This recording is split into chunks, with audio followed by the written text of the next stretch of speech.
انسان کو بہت سارے امراض لگ جاتے ہیں، جسمانی بیماریاں بھی ہوتی ہیں اور روحانی بیماریاں بھی ہوتی ہیں، عقیدے اور نظر اور فکر میں بھی بیماریاں ہوتی ہیں۔ دنیا میں کچھ لوگ دہریے ہیں، معاذ اللہ، اللہ کی ذات کے منکر۔ دنیا میں کچھ لوگ ایسے ہیں جو وقوع قیامت کے منکر۔ دنیا میں معاذ اللہ کچھ لوگ ایسے ہیں جو عذاب قبر کے انکاری۔ دنیا کے اندر آپ کو وہ لوگ بھی ملیں گے جو کہتے ہیں دنیا خود بخود وجود میں آ گئی۔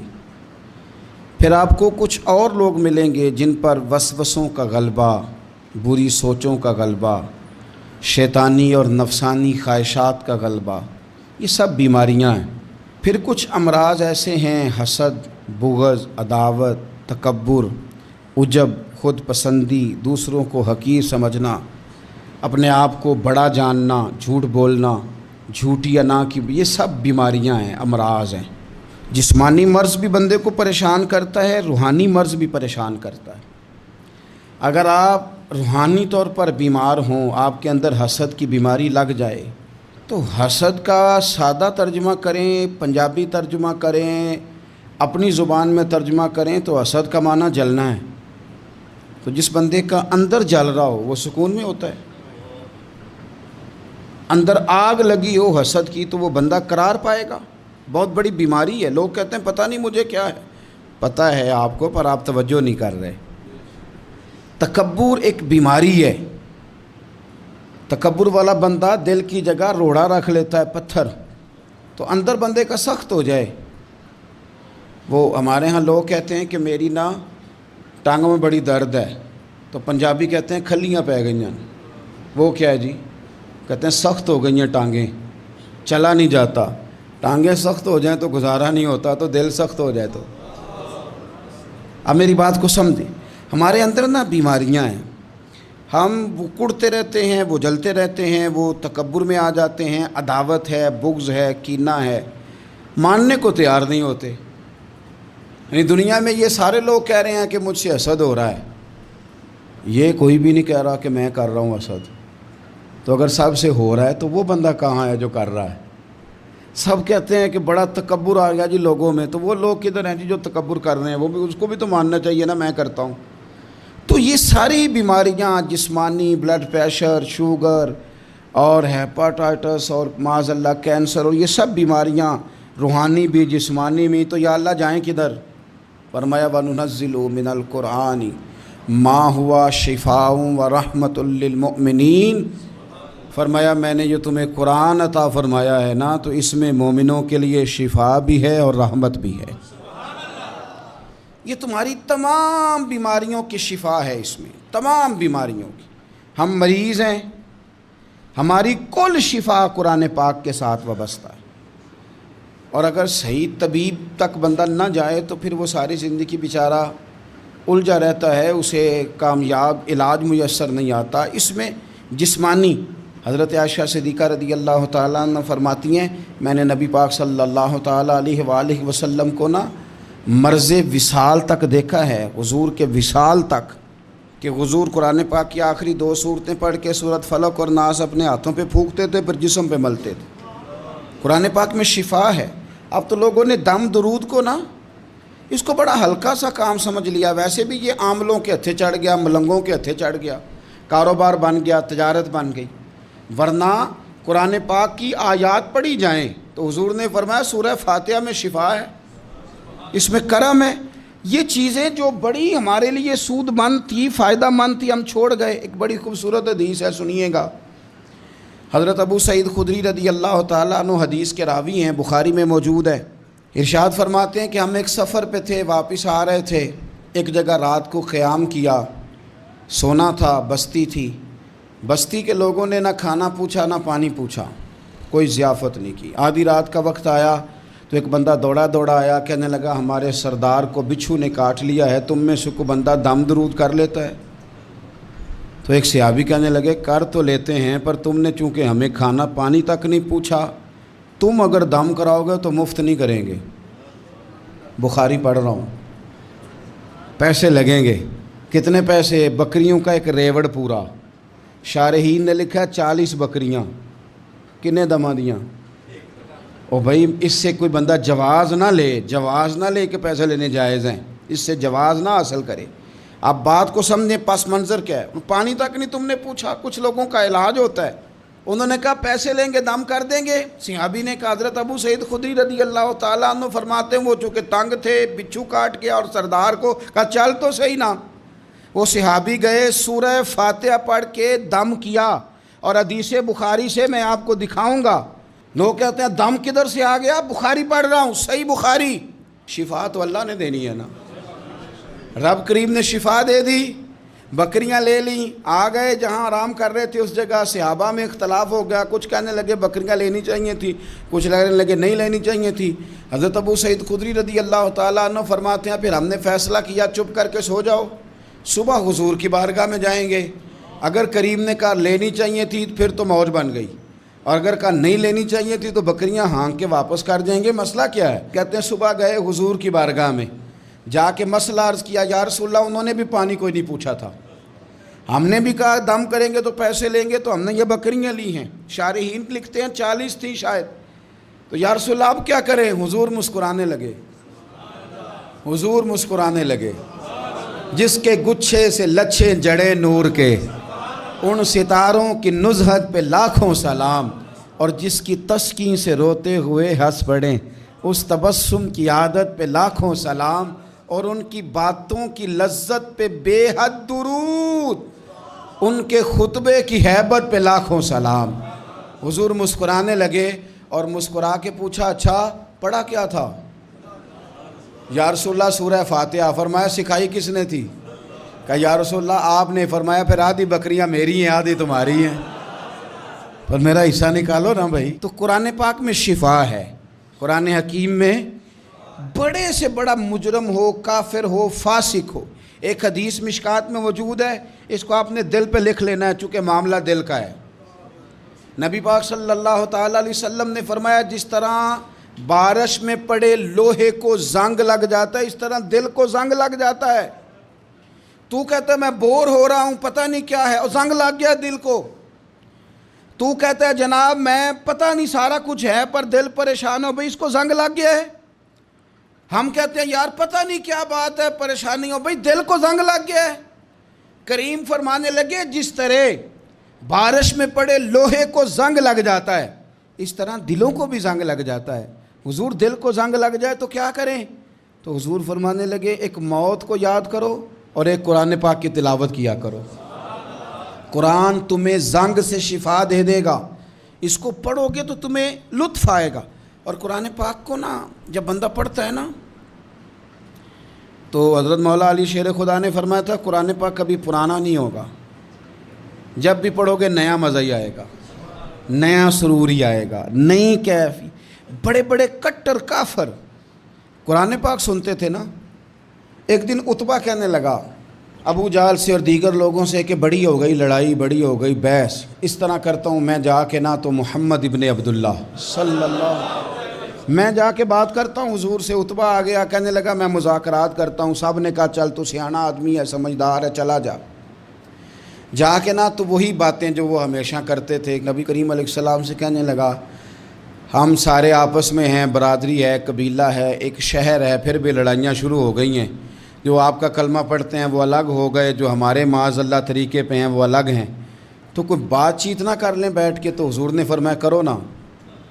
کہنے لگا اگر آپ سرداری چاہتے ہیں تو ہم دیتے ہیں، اور اگر آپ مال و دولت چاہتے ہیں تو معاذ اللہ ہم دیتے ہیں، جو آپ کہتے ہیں ہم کرتے ہیں، کسی طرح کا بھی آپ کا مطالبہ ہے تو ہم پورا کرنے کو تیار ہیں، تو آپ بتا دیں ہم وہ کر دیتے ہیں۔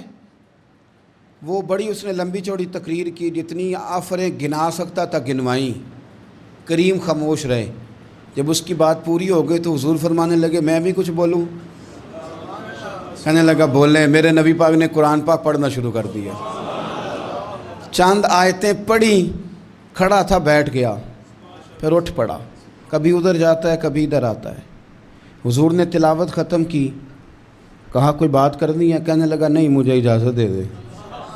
واپس گیا، جب گیا نا تو ابو جہل دور سے دیکھ کے کہنے لگا جو گیا تھا وہ تو عتبہ تھا، اور یہ جو آ رہا ہے یہ کوئی اور ہے، یہ کوئی اور ہے۔ یہ وہ نہیں ہے جو گیا تھا۔ واپس آیا تو کہا کیا طے ہوا؟ کہنے لگا یار طے کیا کرنا ہے، میں نے شاعر بھی دیکھے، کاہن بھی دیکھے، جادوگر بھی دیکھے، میں نے زمانہ گھوما ہے، پر جو قرآن وہ پڑھتے ہیں وہ بندے کا کلام نہیں، وہ رب کریم کا ہی کلام ہے، وہ اللہ کا کلام ہے، تم نہیں مقابلہ کر سکتے، تم باز آ جاؤ، وہ تمہارے بس کی بات نہیں۔ تیرے آگے ہیں یوں دبے لچے فصحا عرب کے بڑے بڑے، کوئی جان منہ میں زبان نہیں بلکہ جسم میں جان نہیں، اور کروں تیرے نام پہ جان فدا، نہ بس ایک جان دو جہاں فدا، میرا دو جہاں سے بھی نہیں جی بھرا، میں کروں کیا کروڑوں جہاں نہیں۔ طفیل بن عمر دوسی مکہ شریف آئے تجارت کے لیے، پہلے بھی آیا کرتے تھے، کہتے ہیں میں بہترین شاعر تھا، مکے آیا سامان بیچتا تھا، کچھ خرید کے لے جاتا تھا۔ ابو جال مجھے کہنے لگا تو ہمارا دوست ہے، پرانا سجن ہے، تیرا آنا جانا ہے، اور تجھے یہاں اس شہر میں چونکہ تو ہمارا مہمان ہے تو ہر بات سے آگاہ کرنا ہمارے ذمہ داری ہے۔ یہاں ایک شخص ہے محمد ابن عبداللہ، محمد ابن عبداللہ صلی اللہ تعالی علیہ وسلم اعلان نبوت کرتے ہیں، اور معاذ اللہ شاعر ہیں، جادوگر ہیں، ان کی تو نے بات نہیں سننی۔ کہتا میں نے کہا مجھے کیا ضرورت ہے، میں نے چند ہفتے ٹھہرنا ہے، مال بیچنا ہے، کچھ خریدنا، چلے جانا ہے، مجھے کیا ضرورت ہے؟ کہا اچھا میں نہیں سنوں گا بات۔ کہتا مجھے نظر آئے کئی دفعہ حضور، اور جہاں حضور ہوتے تھے میں قریب ہی نہیں جاتا تھا۔ کہتے ہیں ایک دن نا حرم شریف میں سادے سے کپڑے اور پاؤں میں سونے جوتے اور سر پہ یوں امامہ کے جیسے فرشتے بھی جھک جھک کے زیارت کرتے ہیں۔ کہتے ہیں کہ نور بھری کیفیات حضور تشریف لائے، اور تشریف لا کے رسول کائنات علیہ السلام حرم کعبہ کے ساتھ ٹیک لگا کے بیٹھ گئے، سر سے لے کر پاؤں تک تنویر ہی تنویر ہے۔ حضور تشریف فرما ہوئے، قرآن پاک پڑھنے لگے۔ میں جب حضور کے قریب سے گزرتا تھا تو کانوں میں روئی دے کے گزرتا تھا، پر طفیل کہتے ہیں آج نا تھوڑی سی آواز میرے کانوں میں گئی، قرآن پڑھا محبوب نے۔ اور ویسے بھی کیا کمال ہوگا جب یاسین والے نبی خود یاسین پڑھتے ہوں، جب طٰہٰ والے نبی اپنی زبان سے طٰہٰ کی تلاوت کرتے، وَالضُّحَىٰ وَاللَّيْلِ اِذَا سَجَىٰ جن کے بارے میں آیا جب وہ تلاوت کرتے ہوں، الم نشرح لک صدرک جن کے سینے کی تعریف اللہ نے کی، جب وہ ان آیتوں کی تلاوت کرتے ہوں گے تو کیا شان ہوگی۔ جن کو رب کہے وَلَسَوْفَ يُؤْتِيكَ رَبُّكَ فَتَرْضَىٰ حبیب تجھے اتنا دوں گا کہ تو راضی ہو جائے گا۔ تو جب حضور خود یہ آیتیں پڑھتے ہوں گے تو انداز کیا ہوتا ہوگا۔ کہتے ہیں وہ تھوڑی آیتیں سنی پر قربان جائیں میرا تو کوئی دل ہی بدل گیا۔ میں بڑا بہترین شاعر تھا، لفظوں کے تراشے مجھے خوب آتے تھے، الفاظ کے بام و در سے میں آگاہ تھا، اچھا ادب میں جانتا تھا، پر میں نے کہا یہ کلام، یہ انداز، لو انزلنا هذا القرآن على جبل لرأيته خاشعا متصدعا من خشیۃ اللہ، یہ انداز پتھروں پہاڑوں پہ جائے تو وہ ریزہ ریزہ ہو جائیں۔ کہتے ہیں تھوڑا سا پڑا قریب نے، اور پھر نظریں جھکائے ہوئے حضور اپنے گھر گئے، سرکار چلے تو میں پیچھے پیچھے، حضور گھر میں چلے گئے تو میں نے دروازے پہ دستک دی، باہر آئے، سلام لی، میں نے کہا محبوبہ وہ جو آپ پڑھ رہے تھے تھوڑا اور نہیں سنا دیتے، تھوڑا اور نہیں تلاوت کر دیتے۔ کہتے ہیں رسول پاک نے نا پھر قرآن پڑھنا شروع کیا، میں کبھی بیٹھتا تھا کبھی اٹھتا تھا، جب حضور نے تلاوت مکمل کی تو میں نے آگے بڑھ کے ید اللہ والا ہاتھ تھاما اور دست مبارک پکڑ کے کہا سونیا، یہ مجھے کہتے تھے نہ سننا، میں نے زمانہ دیکھا ہے، میں کوئی عام آدمی نہیں، میں سردار ہوں، میں نے دنیا دیکھی ہے، مجھے قسم ہے جو آپ کی زبان سے نکل رہا ہے وہ بشر کا کلام نہیں، آپ مجھے کلمہ پڑھائیں، میں مسلمان ہونا چاہتا ہوں۔ بڑے بڑے کفل ٹوٹے۔ حضرت عمر بھی آئے تو آئے قرآن کی تاثیر کی برکت سے۔ حضرت صدیق اکبر نا اپنے گھر کے سین میں بیٹھ کے قرآن پاک پڑھتے تھے تو رویا کرتے تھے، روتے تھے۔ مکے کے کچھ سردار کٹھے ہو کے نبی کریم کی بارگاہ میں گئے، کہنے لگے ایک تو صدیق اکبر کو منع کریں کہ قرآن اونچا نہ پڑھا کریں، اور اگر اونچا پڑھنا ہے تو پھر ان سے کہیں پڑھ کے رویا نہ کرے۔ حضور نے فرمایا اپنے گھر میں بیٹھ کے پڑھتا ہے، روتا ہے، تمہیں کیا ہے؟ یا رسول اللہ یہ ابو بکر صدیق جب قرآن پاک کی تلاوت کر کے روتے ہیں نا تو ہماری بچیاں بھی رونے لگتی ہیں۔ ہماری عورتیں گھر کا کام کاج چھوڑ کے تو صدیق اکبر کے دروازے پہ کھڑی ہو کے روتی رہتی. حضور ان سے کہیں یہ قرآن سے جو شغف ہے ان کا، کہاں گئے مسلمان جو قرآن پڑھنے والے تھے؟ کدھر گئے؟ سارا کچھ ہی ہمارا موبائل لے گیا.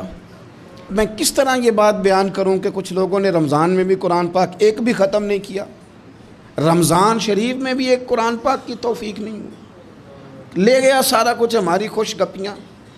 کمال ہو گئی، ہم نے سوچا ہی نہیں، فکر ہی نہیں کی. سنگیو واپس آؤ، قرآن پاک سے پیار کرو، قرآن پاک سے محبت کرو، قرآن کی تعلیم حاصل کرو. لوگ کہتے ہیں میں بوڑھا ہو گیا ہوں، زبان موٹی ہو گئی ہے، قرآن کیسے سیکھوں؟